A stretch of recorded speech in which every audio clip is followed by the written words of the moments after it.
Two drivers thus far have won a race. Maxime Boonvish is on fire and comes into round 4 having won the last 2 races. Sonny Kanchan, another challenger for the crown, sits in 3rd. Having won the season opener, he's waiting for his prey to make mistakes. Robert Hartley, your defending champion, still yet to win a race, isn't far off Boonvish either.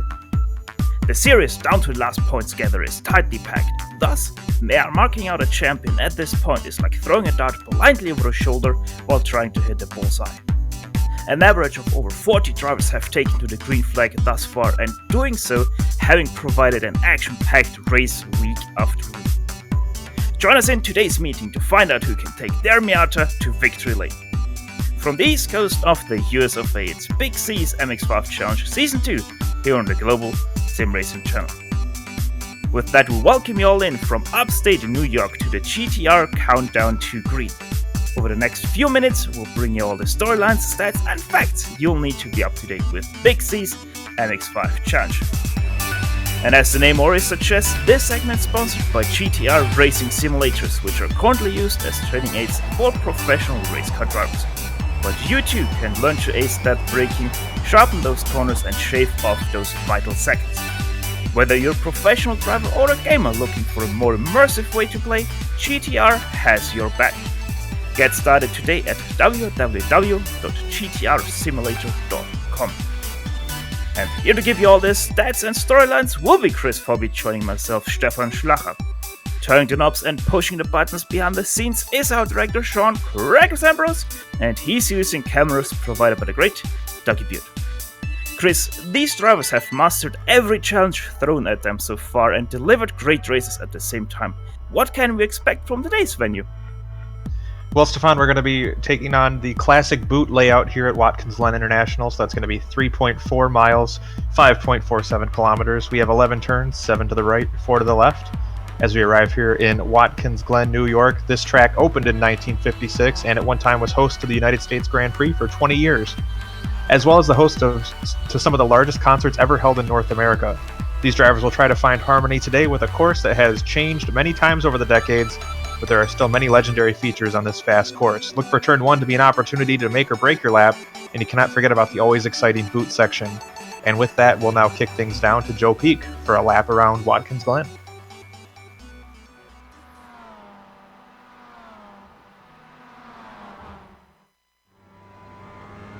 Alright, we're in the GSRC MX-5, so let's do a lap around Watkins Glen. Coming down into turn 1, be careful not to outbrake yourself with a downhill entry into the corner.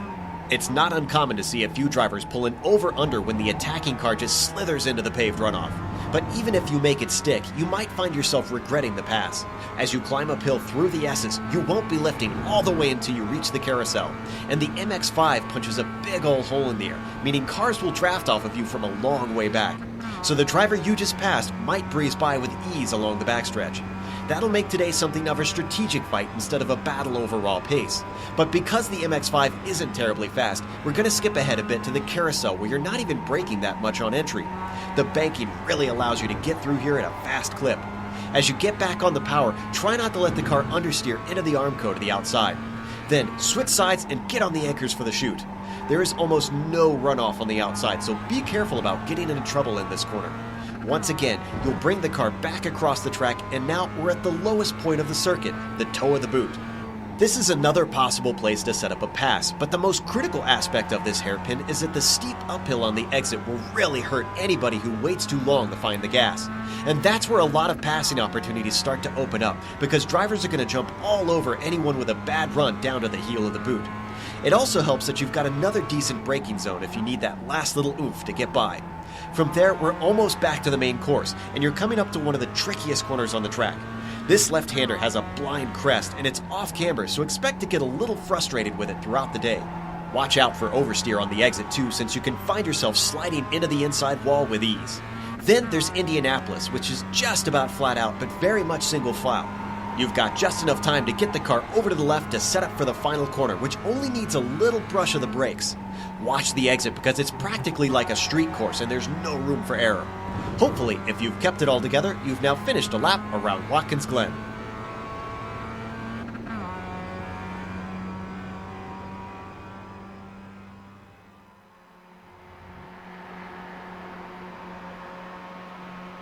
That was how you successfully master a lap around the fast and twisty Watkins Glen International. But now let us take you a quick lap around the quite twisty championship standings, where you can see Maxime Boonvish in first place, 73 points to his name after 2 wins in 3 races. Robert Hartley, as we mentioned, 3 races, 3 second places, 69 points to his name, 4 points in behind in total. Sonny Kenshin, he is in 3rd place, 8 points in total behind, and then we already see quite a drop-off to Jaume Damascus Torres, who did not finish last week's race, so he really dropped off there. And Andreas Katz, not racing last week in race 3, he also dropped off quite a bit there, 41 points in total already behind, so it is already quite a bit of a challenge for them to get back up to the top 3. But now, Chris, we have a new race on our hands. How are we looking for the race details? Well, this is the 4th of 10 rounds on our season. The race length, as has been the case all season long, will be 40 minutes long, 1 pit stop required. It is a fixed setup event with a no incident cap. The top 15 drivers will score points, and they are allowed 2 fast repairs. So going to be a very interesting race, as they have all been up to this point in the season. Yeah, very interesting, very, very hectic races, in fact. And as you were also already able to see in the background, the qualifying is already going on for about 6 minutes. And right now we see Robert Hartley in first, about 2/10 ahead of Christian Lindroth, who, quite honestly, not expecting him being up there, as Maxime Boonvish just took 2nd place with a 2:7.1. Yeah, this field so far in qualifying very close, and on a track that is as exciting as this one, it's going to be pretty interesting to see these drivers this close together. Yeah, let's see. Actually, top 10 are within about a second of each other. So as you said, very tight, but there's about a 3/10 drop-off between Sonny Kenshin down in 9th place. Not very common to see him down there. And Brandon Hawkin, a new name to the series, in 10th place. Now, this is pretty much just my interpretation of the course, but this seems to be more of a forgiving track than some of the other tracks we've seen. They're a pretty wide course, and I don't think it's overly complex. So you think these drivers maybe have a little bit more room to beat and bang on each other than we may have seen in previous ones? Yeah, I've always seen this track more as a FIA grade A track with all the runoff they have here. So it should be interesting because we don't have always the grass nearby. But the curbs are quite high, as some drivers might find out here today. Weather, by the way, how are we looking on weather? I know that they always use default weather. How are we looking at that, Chris? Well, it looks like a beautiful spring day in upstate New York. 78 degrees, partly cloudy, and a very, very slow wind, only 2 miles per hour. So looks like a great day for racing in upstate New York right now. Obviously makes it a bit easier for the guys to practice baseline setup with adjusted fuel. And then also default weather. Seems like they're also always using the late afternoon setting, as we are on board with Nico Roman, new name, I would say here once again. He is coming into last turn now. Let's see what he can do with his number 28, sitting in 12th place right now with a 2:8.262. Did it count for him? Yes, indeed it did, but way slower than his current fastest lap. Yeah, I'm noticing a lot of new names to the series in this week's event. In case you're wondering, today we have about 36 drivers in the field here right now. So not as much as we have already seen, but on a track like this, I think that's not even a bad idea. Sonny Kenshin, where is he coming? He is on the hill right now. Seems to be on quite a slow lap.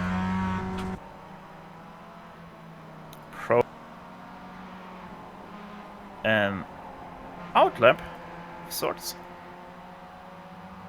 Ahead of him, that is Marcelo Pagnan, the car that you can see, and Steven von Opstal right ahead of Pagnan. So probably they're lining up for fast lap now, trying to get that draft, which I would guess, Chris, is quite important here. Yeah, there's a few pretty substantial straightaways on this course, so you got to believe that the draft is going to play at least something related to a role here in trying to get a quick lap in for qualifying.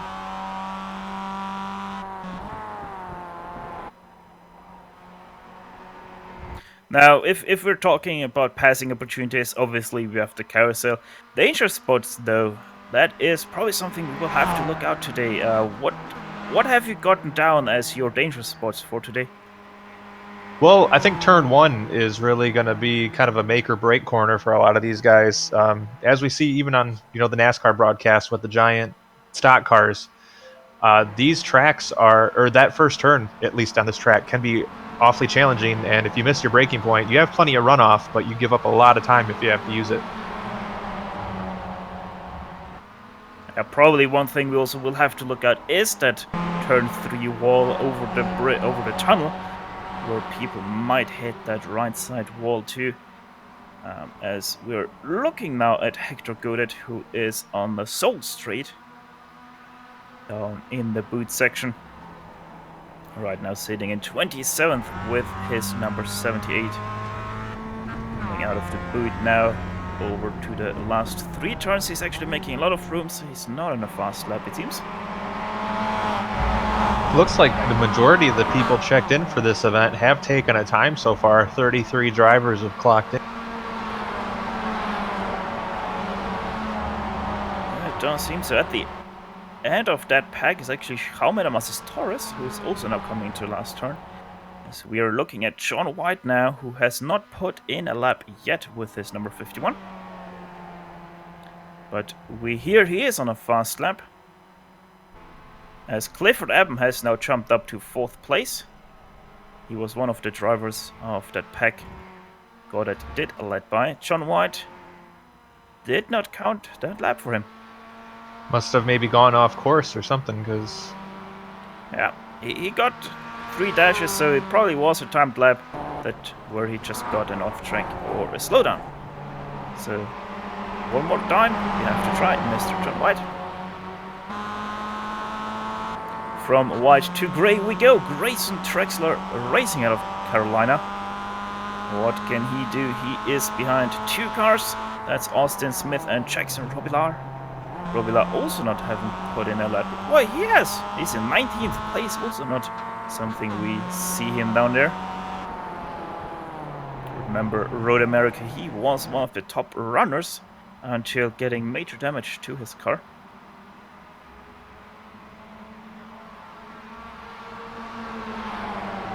Let's see. Tell you what, looking at Trexler's car, he's got Oreos all over the side of it, and I didn't get a chance to eat before we started this broadcast, so car making me a little hungry.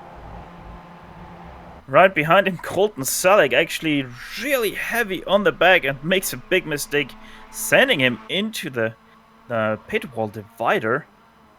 It's Grayson Trexler also cracks it over the line. Yeah, it looks like maybe he was trying to shorten his approach on the straightaway as he came to the line, and ends up rolling the car as he came across the line, and looks like he also did not clock good time. Peter Vostrel on a good one. Let's see, 204.5. No, sorry, 209.3. Timing stopped there for a second for me, putting him into 25th position.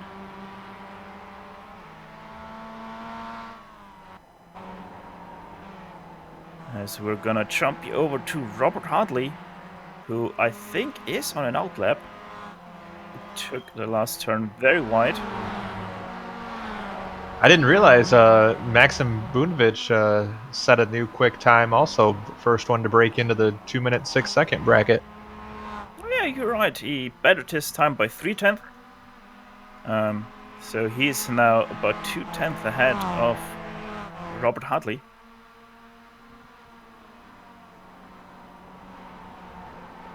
I was wondering who was jumping up as well. It was actually Sonny Kenshin jumping up to 7th place as our director notified me with a 207.331. He is now about 5/10 away from Maxim Bunovic. But with how this track lays out, probably not too important on the qualifying position as long as you're somewhere in close proximity to your leader, as we're looking at Austin Smith, the number 12 car coming out of the boot, already going into the penultimate corner. He himself also is sitting down in 27th.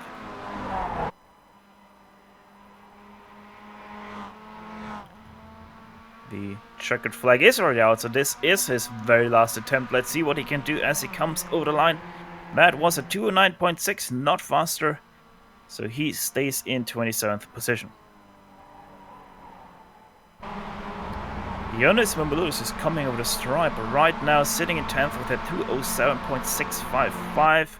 Can he improve? No, he cannot. 3/10 slower, so he stays in 10th himself.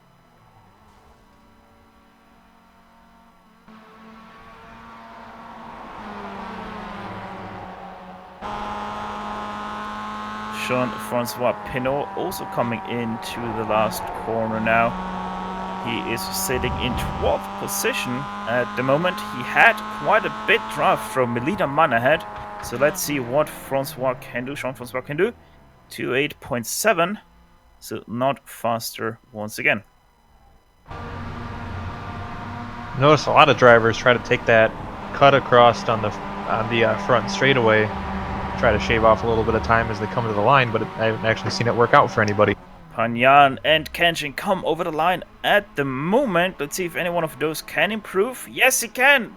Sonny Kenshin up to P4. Hartley up to P1 with a 06.747. He was at the end of that 3-car pack. Yeah, Hartley must have had a tremendous tow there as he jumps to almost a 10th ahead of Bunovic now for P1. Yeah, and 1 minute is remaining, but I think everyone has set in a lap already. So let us take you to the SimRacing Studio starting grid.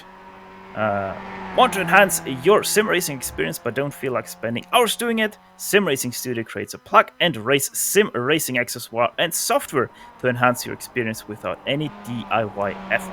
Go to www.simracingstudio.com for more information. And atop the chart of your SimRacing Studio starting grid will be Robert Hartley, about a 10th ahead of Maxim Bunovic. Third place will be Jaime Namasis Torres. Sonny Kenshin, the 059 machine, lining up in 4th place. Marcelo Panyan 5th. Christian Lindroth 6th. Clifford Eben, the organizer of this league, in 7th. Stephen van Opstal 8th. Andreas Katz, the number 34 machine, down in 9th. And Jonas Mamoulis rounds out your top 10. As we head to page number 2, Brandon Hawkins will be in P11 on the starting grid with Jean-Francois Pinot in P12. Nick Carty next up in line beside Arturi Sarati. Then Nico Roman in the 15th spot with Brian Zabelski in 16th. Mark Carpentier in 17th with Adam Mariak in the 77 will be 18th position. Nico Arvelomi in 19th, and Mark Brightman rounds out your top 20. Graham Sanderson, number 100, is sitting in blackjack position. Melina Mann, 22nd. Jackson Robila, very uncommon, down in 23rd. Simon Appleding, 24th. Colton Salik, 25th. James McRitchie, 26th. Peter Fostrel, 27th. Austin Chase Smith, 28th. Chabolj Prem in 29th. And 30th is John White. Taking it through the rest of the field, 31st on the grid is Hector Goddard with Ricardo Prieto in 32nd. Sartaj Mann in 33rd with John Nielsen in 34th. And then our 3 drivers to not take a time, Ton Athen, Grayson Trexler, and William Kruska completing. Completing not only the starting grid, but also our paycheck, because we get some extra money for completing the starting grid before the green flag drops. Also a bit of a bonus that we don't have plus 40 car field here today. Yeah, not quite as many as we've seen the last few weeks, but still a pretty good grid of cars.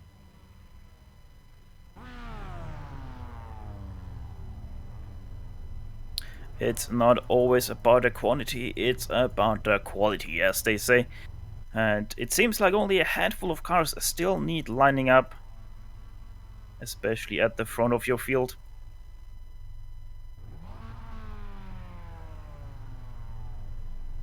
Danger spots. Sorry, go ahead. I was going to mention that the poles that are actually grids towards the inside of the track a little bit off groove. Does that possibly change things up for them? Well, we'll see as the motors harmonize and off they go already. Danger spots, obviously turn 1 and everything up to the carousel. Marcelo Pagnan, not a good start, but Christian Lindroth, a very good start, already challenging for that P5 of Pagnan. Robert Hartley, though, leads everyone through turn 1. Yeah, tremendous start from Hartley. Was able to be completely clear of Bunevich before they got heading into turn number 1. So Hartley, once again, just a great start, and he's trying to be out for a cruise, but Bunevich running him down as they head through the S's. And that was a bit of a side-by-side for P6, but Bunevich slotting him behind, pushing Robert Hartley. That might hurt him, though, because here comes Jaime Amasis Torres up to the carousel. Will he take it to the inside? Yes, he sure will, or not. Deep out again at the very last moment. So they stay 1 through 4 with Sonic Engine lining up behind. Bit of a side-by-side in behind, that is for P7 at the moment. Actually, that also now resolved, so they all go single file into the boot for the very first time. Yeah, still that challenge for up front with Bunevich under assault from Torres for P2. Oh, bad exit out of the turf for Bunevich, but Kamenov's Torres not able to do anything with that opportunity. Stays behind in 3rd place. And there's already a little bit of a gap between Clifford Eben and Andreas Katz. That now closes though, because Lindroth tried to do something against Marcel Pagnan, having to back out though. Seems like everyone's played nice so far on this initial start, which something we haven't always seen here with such large fields as we've had in this series. So going to work early on here. Yeah, it does seem like that we had not a single car-to-car heavier contact, because we still have every car of the 37 remaining in the race. And your line over your order over the finish line for the very first time is Hartley leading Bunevich ahead of Carmen Amasis Torres, Sonic Engine, and Marcelo Pagnan rounding out your top 5. Let's see what Kenshin can do. He is already a little bit away there from Carmen Amasis Torres for P3, who is going to the outside of your P2. Now has to draft to Robert Hartley. Does not take it to the inside of Hartley though, but Marcelo Pagnan on the inside of Sonic Engine right behind. Has to back out of it though. So, oh, Kenshin! Oh, that was very close to the back of Bunevich. Yeah, I don't think Kenshin was expecting him to slow down as much as he did. In behind we have a bit of a side-by-side for P7 between Andreas Katz and Clifford Eben. Yeah, it looks like once you get back around P7, the field, a bit of a hornet's nest.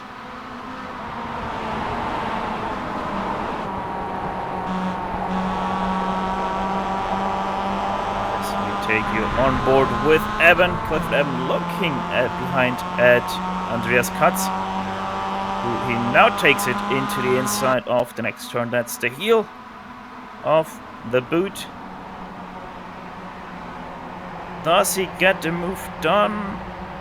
No, still side by side, and now the next turn is a tight left-hander, so he probably will not have the speed or the momentum to carry through here, and he sure does. He has to slot in behind again, so Glen stays in 7th place.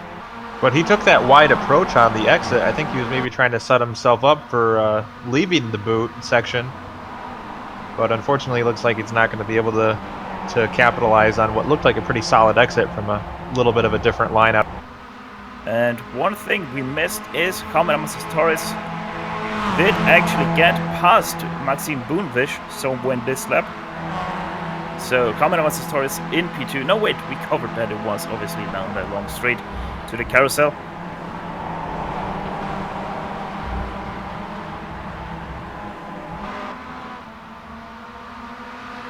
And Turi Serati have a... Ooh, that is actually quite a big replay there, Chris. Yeah, now we're going to take a look on board with Serati. Ooh, he got a couple wheels in the air even. That was quite a hit. That must have hurt quite a bit there, if that would have been real life or a motion rig. Oh, and sorry, we're side by side for the lead actually between Sonny Kenshin and Robert Hartley.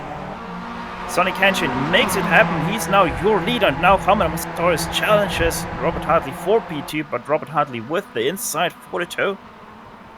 So he might be able to stay ahead of Torres, but Torres on the grippier tarmac there. Yeah, Kenshin must have had a heck of a lap. He started the lap in P4, and now he's going to end it, if everything goes the way it should, in P1. Yeah, I'm suspecting he didn't lift in the draft, just did gun it through, and thus being able to overtake everyone ahead of him.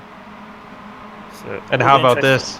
In if you, those of you following along at home probably can't see, but in the chat, Sonny sends a cheeky little message to Torres with just a "Hi Torres" right before taking the lead.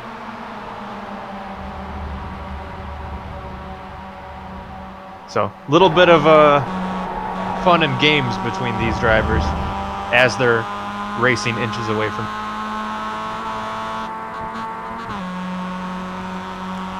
So once again, they go over the line to start lap 4 of the race.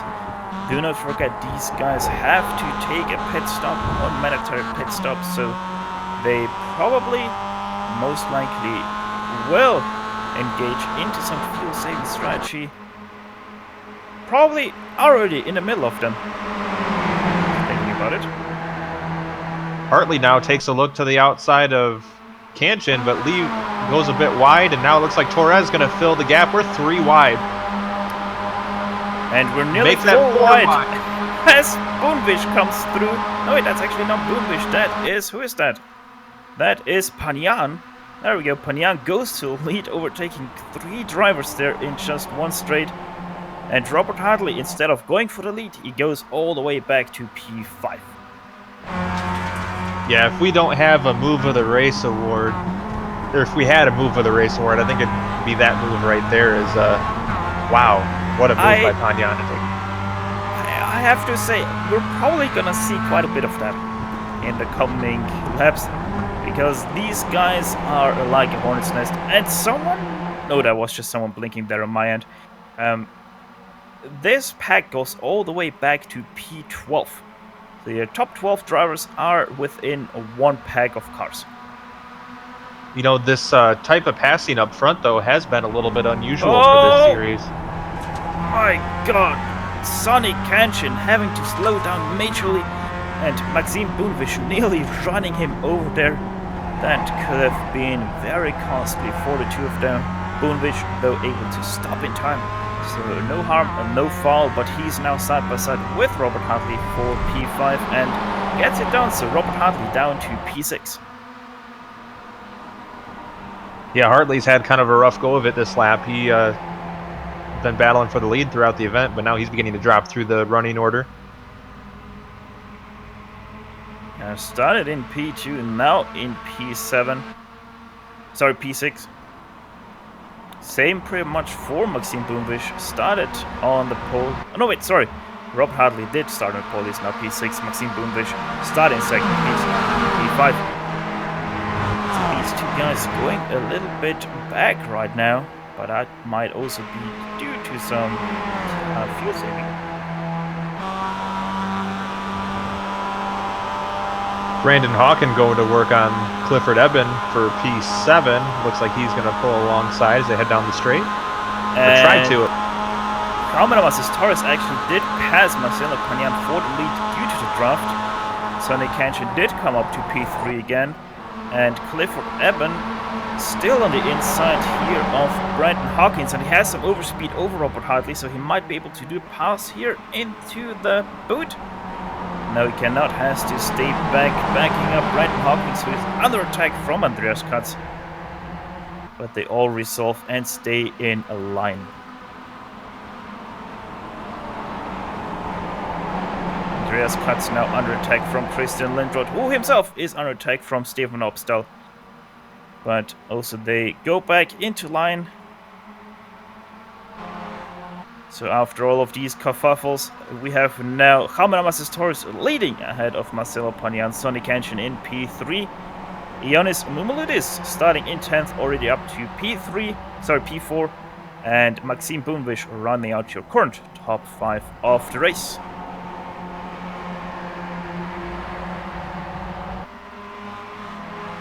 Yeah, we haven't even really mentioned Moumoulidis yet, but he started P10 on the grid, was up to P3 for a moment, and is still hanging up there towards the front of the grid. Now, most of the field in behind is already quite spread out, but we have a little bit of a hornet's nest here in behind as Adam Mariak spins from exact that hornet's nest that is for P21. He spins out of that, hits the tire barrier very hard, as we take here on the replay for that incident.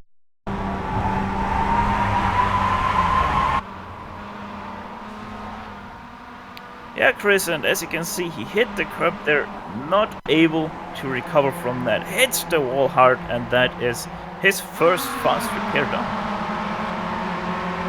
Yeah, you mentioned it earlier on, Stefan, that those curbs can jump out and bite you, and that looks like to be the case here.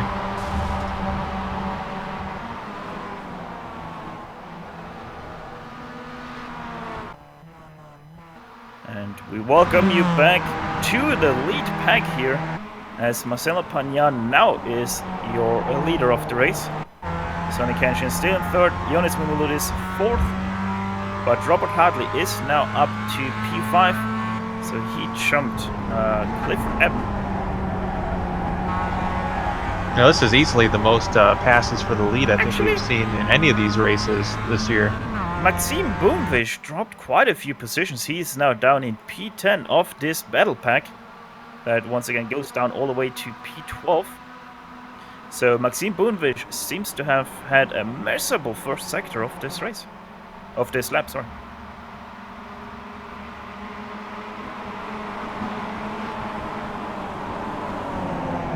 Out of the boot they come for the 6th time of this race. Can't really believe it, but we are very close to probably the first pit stop here. Yeah, I believe these guys can go about 25 minutes on a tank of fuel from dry to empty, but I think they start on limited fuel, don't they? Yeah, they start with 3.3 gallons, so that's about 25 minutes that they can run. Though, time-wise, it's still 10 minutes away, roughly, for the pit stops, but in laps, it's just over in a heartbeat because of how racy these guys are.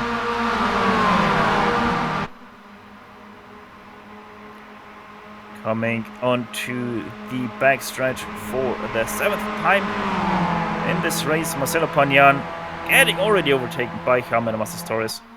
So they are not cooperating there at all. Yeah, we've seen in a lot of our earlier events in the season that these drivers will, at the start, it seemed like we'd have a couple drivers that would work together to try to break away from the field, and then it would be gloves off towards the end. But that has definitely not been the case today.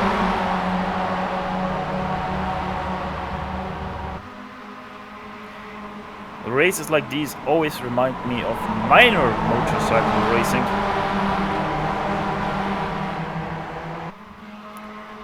And we actually have a second pack forming here. That is for P13 there.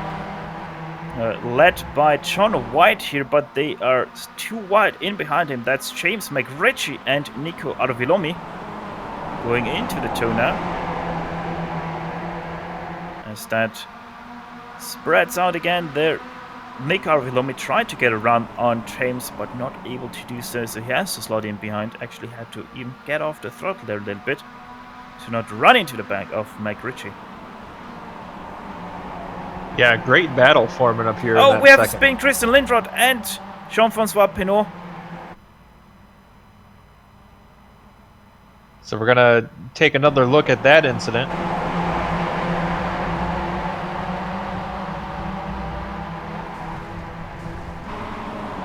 Yeah, quite an interesting incident there between the two. That is actually between Pinot and Lindroth. I thought those were two separate incidents. Actually, they were connected, and Pinot just very slightly missing Stefan van Opstal even.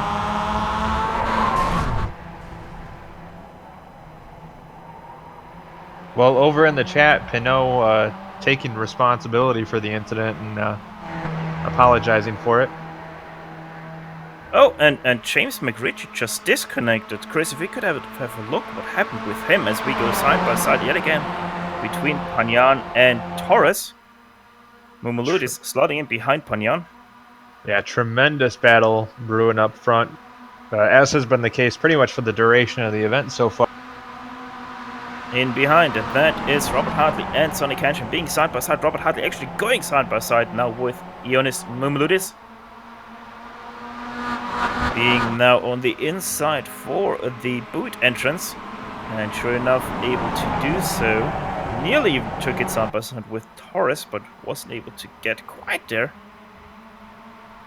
In behind Sonny Kanchan, losing a position to Brendan Hawking, or will he? Because he's now on the inside for the toe corner. And unless Brendan is able to take some major momentum with him, which is actually able to do so, he stays side by side, and now the momentum is in his favor. Little bit of draft from Ioannis up ahead. Can he outbrake Sonny Kanchan? Always hard to do. No, he is not able to, so they continue to go side by side, coming out of the boot. Now this surely must be resolved now. And so it is indeed. Sonny Kanchan now being able to defend his position against Clifford Eben. So Sonny Kanchan from 4th to 6th in one lap. Yeah, there's been a lot of people rising and falling through the running order in this event. I gotta say, this was kind of the racing I was expecting when we were at Road America. Panyan into the pit lane, he goes. Interesting strategy there. So he takes the undercut option here today. Question is, will this hurt him or will it benefit him? We will find out once the pit cycle is run through. So with the Italian driver of the lead pack in the pit, the lead has swung over to Jaume Masas Torres. But for how long, as Robert Hartley comes to the outside, Ioannis Mumuludis right behind. Brendan Hawkin, first race, and he's already challenging for the lead. Goes 3 wide here to the inside, he takes it. Will he be able to also clear Robert Hartley? No, they won't, as in behind they go 3 wide for a brief moment. That was Sonny Kanchan taking to the inside, and taking it to the lead is Brendan Hawkin.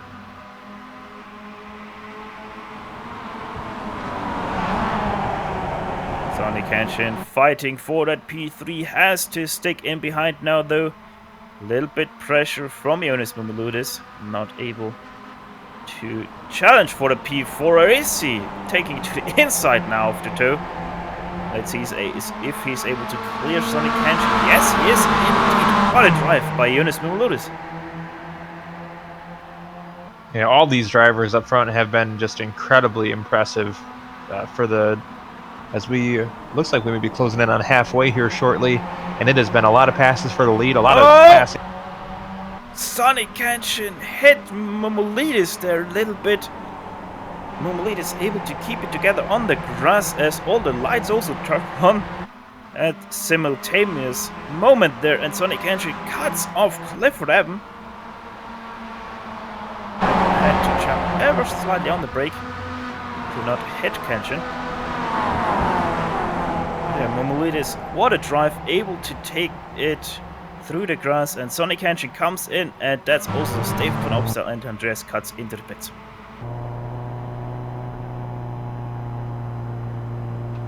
So more and more people trying to defend off the undercut from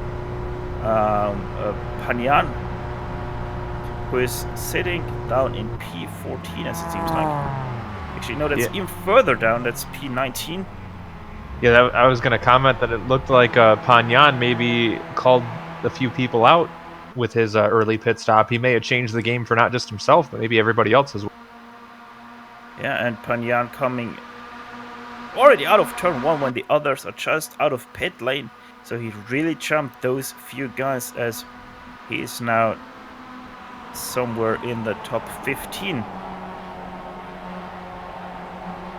As we were talking, it looked like Robert Hartley able to take the lead back from Brandon Hawkins. Yeah, and they really have to see what they can or can't do, because the threat of Panyan with his undercut is very real. It looked like Torres now on the back of Hawkins for P2.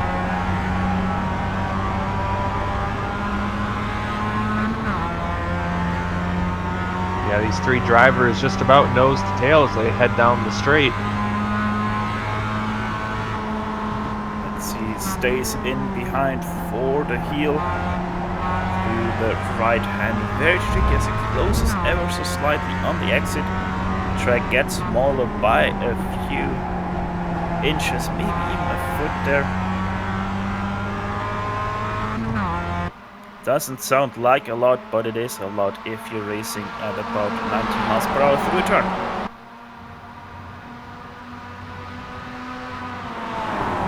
Let's see if anyone takes it to the pit stop. It seems like Brandon Hawkins, yes, in third lead.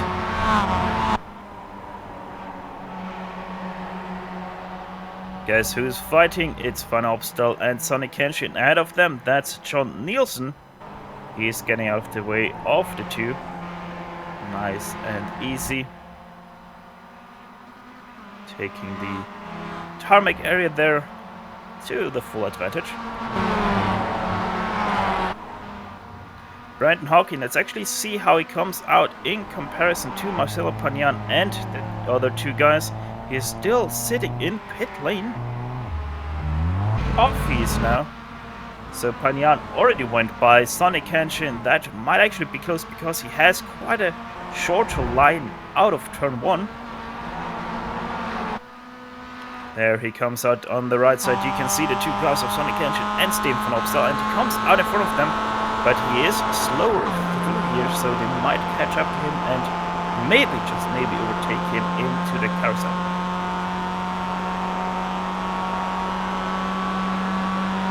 So this far into the pit cycle, how do you think that undercut by Panyan's going to pan out, Stefan? Well, as of right now, Hawkins, he pitted from P2 and he is about 6-7 seconds behind Panyan, so that really played out in his favor. Yeah, I had some questions about the move myself when it first happened, but it looks like it may work out to his advantage.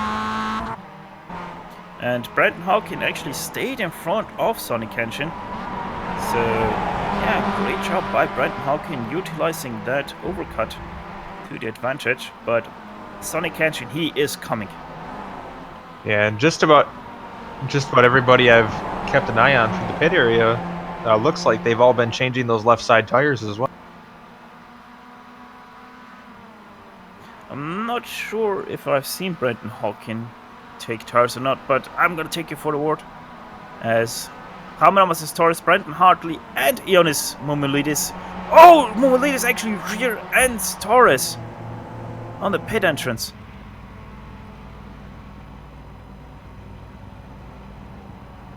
Yeah, pit entrance, a very crucial part of any race that involves a pit stop, as we sit on board with Ionis Mumuludis. And looks like the car in front of him, just didn't quite go as fast as he expected, and unfortunately had to use the other car as his brake. I'm pretty sure Hammer's Torres was fine, but just to give you a number, because of that hit, Torres sped at the line by 12 miles per hour. Takes the new car right there, so no harm, no foul. Also didn't have a speeding penalty. So Mumuludis on exit. Slots right in there with is that Hawken right next to him? It looks. That is Hawking in very deep. 3 black and red cars there against the green and black car of Mumulidis. Brian Hawking actually drafting up to the back of Sonny Kenshin.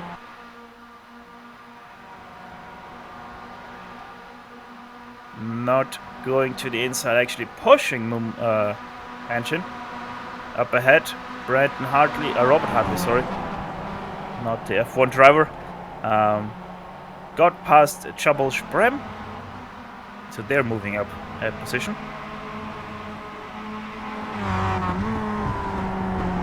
Gonna hop on board with Steven Van Opstel as he works his way up through the field. He's sitting in right behind Ionis Mumulidis.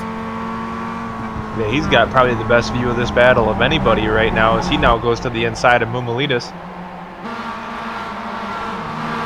And they are catching the 2 guys ahead. That's Robert Hartley and Hammer Torres. Right now, still the car of Shabosh Brem in between, who still has to pit.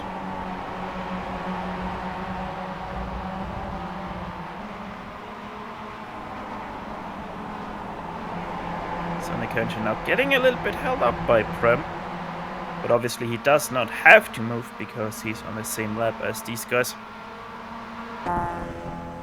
Maxime Boonvish is now in pit lane alongside with Nick Party and Simon Erpelding.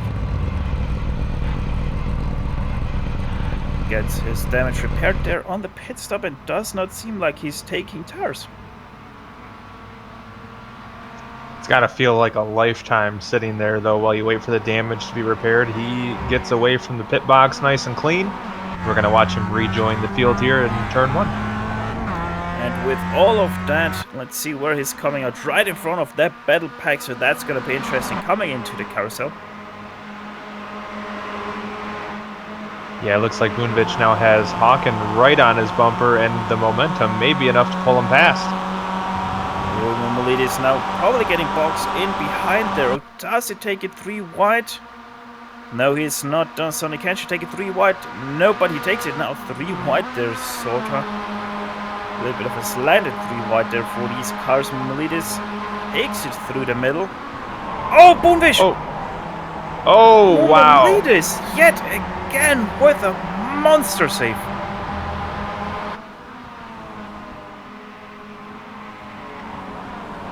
That was quite a recovery by Mumuludis. He's just done such a tremendous job all season long with those types of crazy saves. He goes through the grass, and wow, just very impressed by that move there, just to hang on to it. Now, I just saw this in chat. I don't know when it happened, so we can't give you any replay of that, but I just saw Andreas Katz did park his car behind the wall, so something happened to the German driver there. One guy who really benefited from all this, and also his undercut, is Marcelo Pagnan, who is leading at this moment by 2.3 seconds over Rob Hartley and Hammer Stars. Well, he definitely made the bold move to pit well before anybody else, and I think probably changed the game for quite a few guys, and so far it's worked out for him. You think this may be may have some issues with fuel mileage as we get to the end of? No, I don't think so. He was first or up there for pretty much all of it, so he probably has his numbers dialed down. But Marcelo Pagnan, I think what really got him up there, and by so far up there, is because he took the pit and everyone continued to fight instead of work together. and try to overtake Marcelo Pagnan. That's kind of been the story of this race, where it's really differed from any of the other 3 events leading up to this one. We haven't seen very much cooperation between these guys like we have in weeks. Speaking of no cooperation, they're right now 3 wide, 4P4, and that's a wreck. That's a big one. Sonny Kenshin getting turned around, and I think Sonny Kenshin had some part in that as he really closed the door for Maxime Boonvish in behind. Well, leading up to that, I think that was Maxime Boonvich that kind of door slammed Hawken, got Hawken out of order, and then came across the track and caught Kenshin, and then Kenshin was just a passenger at that point, and Hawken had nowhere to go. Yeah, you're pretty much analyzing it there. Sonny Kenshin coming over to the right side there a little bit. Maxime Boonvish getting scared by that, and that sense of that chain reaction. Yeah, I think when Boonvich moved across the track, he didn't expect that car to be there. So when he made the overcorrection, he just tagged Hawken, and Hawken went around. Strange to see, though, a Pro WC driver like Maxime Boonvish getting caught out and scared by a move like Sonny Kenshin did there. Well, iRacing is the closest thing to real life, and it goes to show even real life drivers can get caught out a little bit.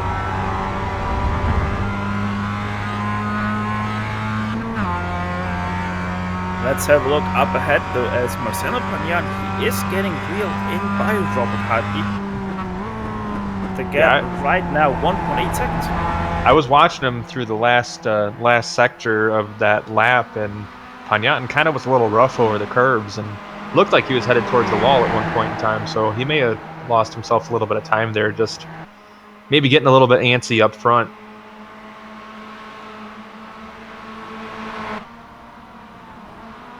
Yeah, and P10 once again a little bit off the battle pack there.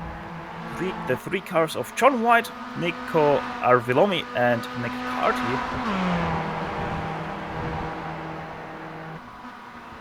But we sadly have to jump you up again to P3 as Maxime Boonvish is taking it to the inside of Ioannis Moumoulides. And he makes that move done. Sorry, that's P4, P4, not P3. In behind the yellow car, that is Steven van Opstal. It looks like Boonvich getting back into his groove, so to speak, after that incident on the previous lap, and able to take the spot away from Moumoulides. As we can see, Maxime Boonvich, what he's probably seen in his mirror right now are the headlights on that green and black car of Moumoulides. And if I see this correctly, Moumoulides has a little bit of right side front damage. Yeah, I was noticing that too, Stefan. Looks like the number on the right side door has been scraped off just about, and lots of front end and right fender damage. Obviously, that is from his 2 excursions into the upstate New York wildlife.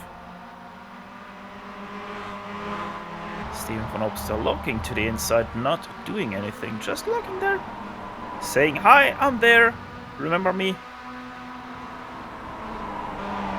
Stays behind Moumoulides though. With as much drafting as we've seen in this event, do you think that's enough damage to the bodywork on Moumoulides to possibly be slowing him down a little bit?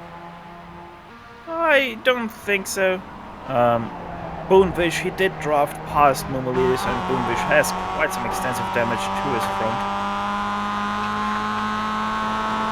It seems that it doesn't hurt them all that much. Up in front though, we don't need to go there, just a short little update. 8/10 between Robert Hartley and Pagnan, but Robert Hartley not close enough yet for this battle to be won.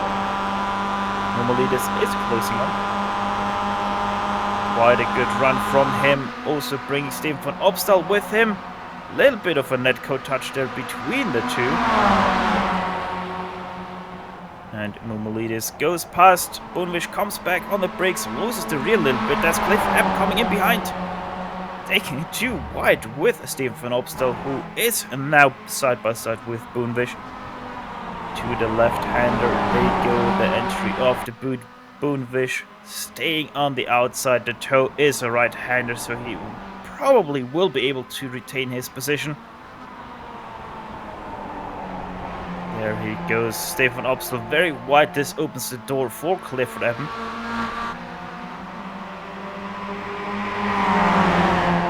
But he does not have the momentum to stay side by side with Van Obstel, has to slot in behind again.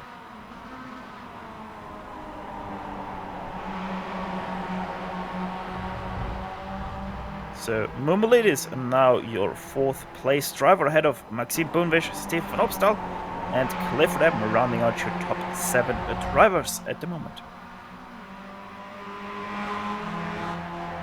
Top 3 still unchanged. Actually, no, that's not true. Robert Hartley is in P3 now.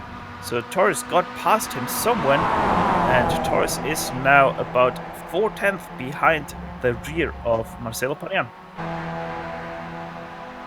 We actually got a replay of that, so Chris Thomas threw that pass. All right, well, we're going to be taking a look here as they head, as we see our pass for 2nd position, as Hartley lost the spot to Torres. Here they are coming out of the corner. Yeah, looks like Hartley may have given up the spot. Maybe a strategy play by Hartley, or has he got something else in mind? Maybe he does not have enough fuel to get to the end if he doesn't slot in behind and save some fuel, as he has dropped off a little bit of Kamera Masses, who's actually pushing Marcelo Pagnan over the long backstretch. Yeah, Pagnan and Torres looked like 2 dogs meeting each other for the first time as they go off into the corner. At top of your screen, you might have seen it, but in behind we're 2x2 going through the carousel right now. Maxime Boonvish takes away P4 over Steven van Opstal, who is now 5th. Clifford Eben, he is in 6th place, and Jonas Mumuludis from 4th to 7th. Boonvish, though, into the wall he goes. Yeah, Boonvish went wide on the corner and just kissed the powder blue Armco here at Watkins. I wonder if that did any damage to his steering wheel. Wheel does look straight on this onboard, so I hope it also is for him. But yeah, with that, Steven van Opstal now 4th position ahead of Clifford Eben, Jonas Mumuludis, and now Maxime Boonvish in 7th place. Eben's starting to... Ooh, contact between Boonvish and Mumuludis coming out of the corner. Mumuludis getting a little tail happy there, but able to hang. And that was Mumulidis having to slow down a little bit through the corner more than normal. Boonvish able to react in time though, so it only was a little bit of a touch there, as Clifford Eben and Steven van Opstal were shortly side by side. This gives a run to Jonas Mumulidis into turn 1. Let's see if he can do something. No, he can't, and our leaders now go onto the big backstretch. Not miss anything up in front so far. Torres still behind Pagnan, and Robert Hartley ever so slightly. Looks like Boonvish and Mumulidis having a little bit of a battle there as Boonvish gets back by. Looked like Ionis had some issues with the curbing on the inside of turn. Sorry, Torres just overtook Pagnan there over the straight, drafting past him well before the chicane even.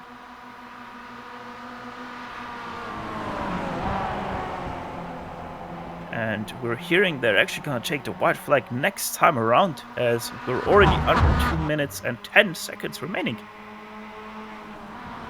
I gotta say, with as great a racing as we've seen this afternoon, really, this 40 minutes has flown by. These guys have done a tremendous job, as Torres now beginning to gap Pagnan for the top spot. Yeah, let's see what Torres can do. He's actually driving ever so slightly away from Marcelo Pagnan. And Robert Hartley right now in threat of losing his 2 streak here, having placed 2nd place every single race thus far. He's doing a pretty solid job of keeping contact with Pagnan, though, not letting him get too far. Having an eye on the bad lane behind, and Boonvish once again rear-ended Jonas Mumuludis into the braking zone of the heel this time.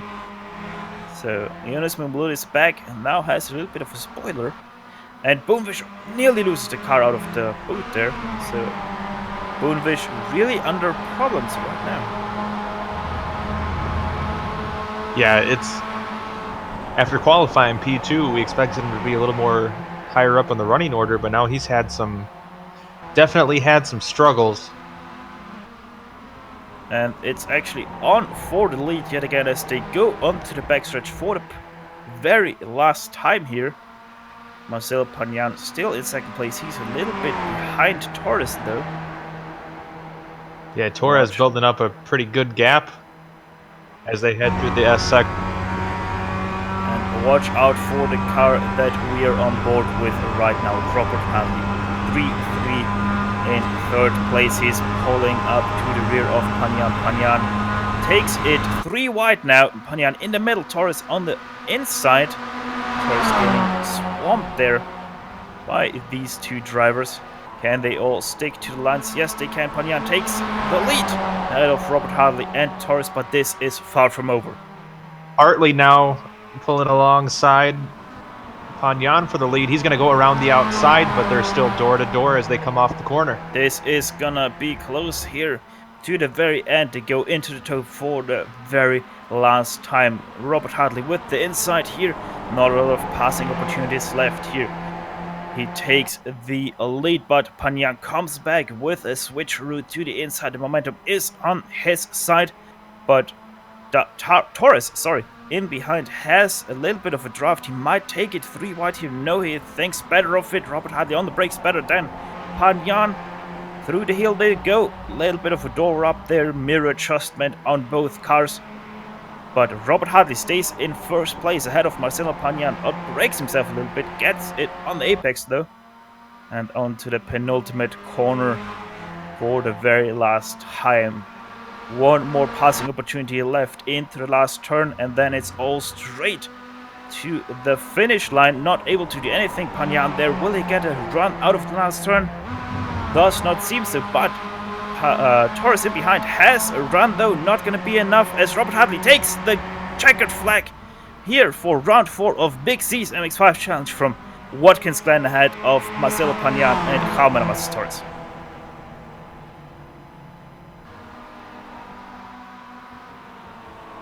In P9 we will have, that is John White. No wait, that's actually Nicolas Villombi who made the pass on the last lap over John White. And John White even under pressure here of losing the 10th place. And he actually did lose it over the line there by Mark Brightman, who got that 10th place away starting from 20th. So a good, quiet race by him.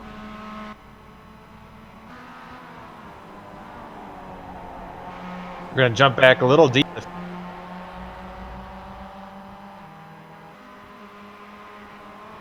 And we're looking here at the battle for P23. That is between Ricardo Prieto and Hector Goddard. Let's see, Hector Goddard a little bit behind right now. That's about 6/10 between the two. But just one little mistake and the tire wall greets you. And Hector Goddard actually nearly does that mistake. Runs very wide, has to jump on the brake to not hit that wall. But he seems to be quite happy over his P24 starting from 31st. But the racing might be over here in Watkins Glen right now, but the show is far from done. We're going to step aside for just a few moments to take a breather, but we'll be back quickly for the Long Road Racing post-race show, where we will run you down the unofficial finishing order, talk to some of the drivers, and close off an eventful race. So don't step away too far, as GSRC will be back after these messages.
we welcome you all back to Long Road Racing post-race show, streaming into your home on the Global SimRacing channel. And as Mazda's technical business partner, Long Road Racing is the exclusive builder of the real-life Global MX-5 Cup car.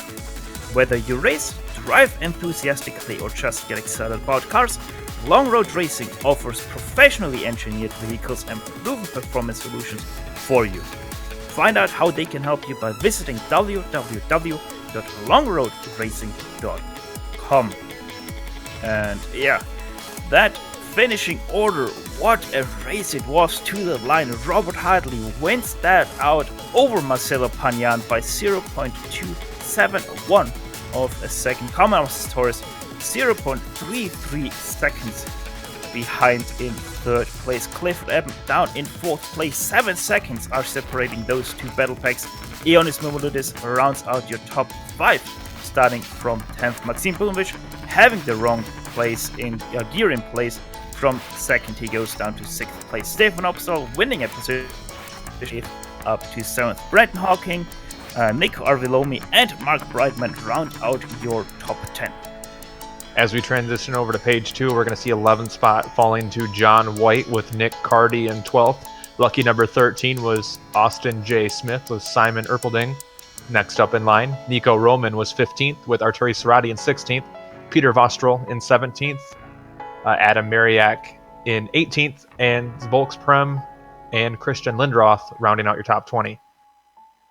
Yeah, Lindroth and the next car in line from Francois Pinot with that incident in the middle of the race. Instead of finishing somewhere up top, they're finishing 20th and 21st. John Nielsen, 22nd.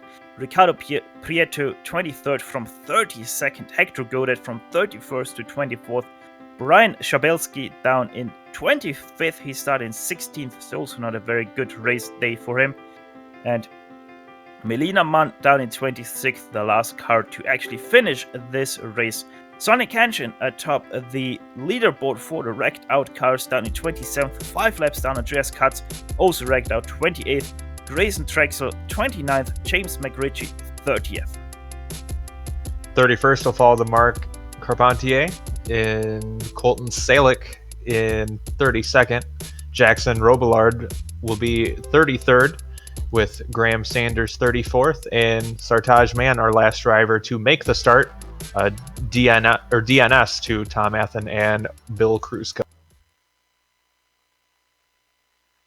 Yeah, and we're actually having some drivers lined up for interviews, and the first guy we'll speak to is the guy who finally managed to place somewhere else than second place. It's Robert Hartley, not only your defending champion, but first-time race winner in second place in the second season. How did that one feel to you, Robert? Oh, they made me work for that one. Finally got a win after all them seconds. So very happy. Very happy indeed that you were able to hear that finally. My God, finally. Prayers heard there for you. And yeah, Watkins Glen, always a different track, but not really much from Road America, I would guess. Yeah, kind of the same thing. You definitely don't want to be leading on the last lap coming up that straightaway. Yeah, and you actually got in, I think, third place. You were on the last lap, I think, if I remember correctly.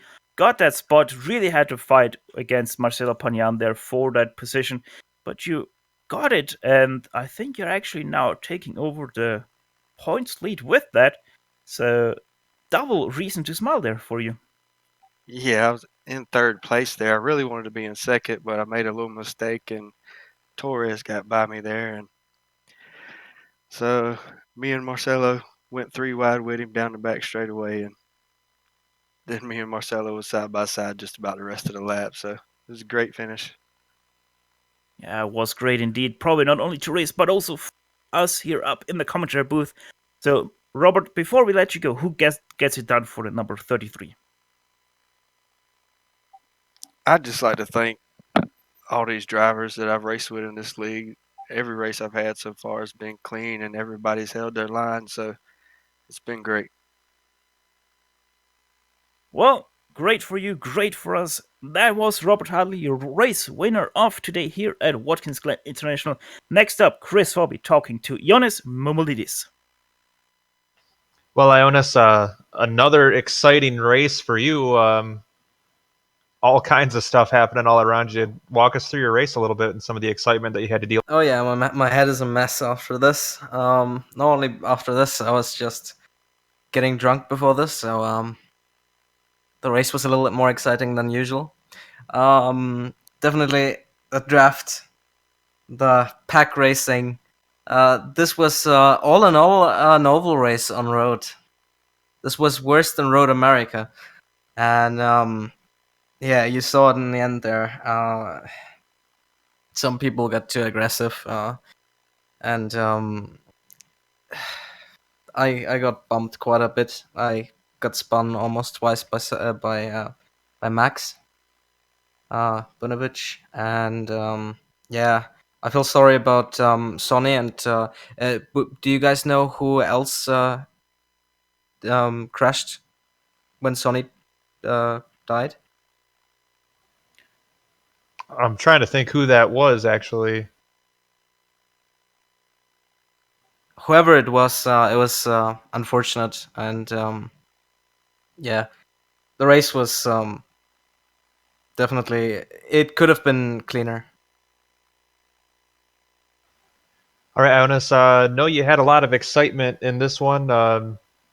Obviously, a great race for you. How do you feel about your results? Fifth place is, considering what happened during the race, a fifth place is definitely the best case scenario.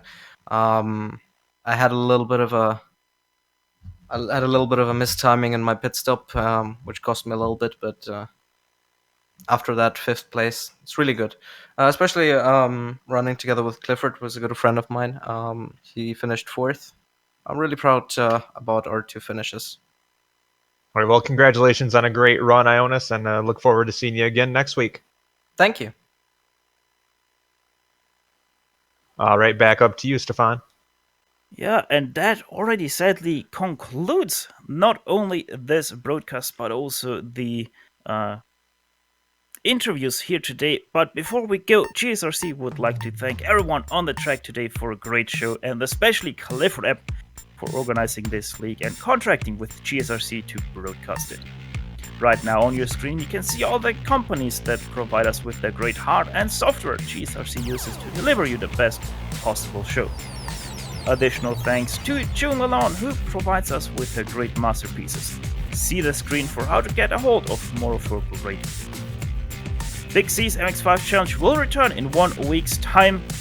That will be from Mosport, actually, as you can see right now on your screen. GSRC, iRacing and GSRC will be there. We hope you'll be too. Next up on GSRC will be the coverage of the Nürburgring 2.4 hours of the American Majors Series. Coverage will air today at 7:45 p.m. Eastern over at the iRacing Esports Network. If you'd like to find out more about GSRC, please visit us at globalsimracingchannel.com. You can also find us on the social media platforms: Twitter with GSR channel, Facebook at facebook.com/globalsimracingchannel, or on Instagram at GSR_RAM. All of the upcoming races for our other series are now sliding across your screen, so check them out and mark them down on your calendar to not miss another second of exciting racing action. If you haven't done so yet, become a YouTube subscriber by hitting that red subscribe button just below this broadcast. Maybe even hit that bell to get notified when we next go live with more exciting racing. Finally, on behalf of the entire crew, Sean, Chris, Dougie, I'd like to thank you all for tuning in as Robert Hadley finally won here at Watkins Glen International of the Big C's MX-5 Challenge. With that said, until next time, servus and sayonara, and as always, race hard, race clean, and we'll see you on the track.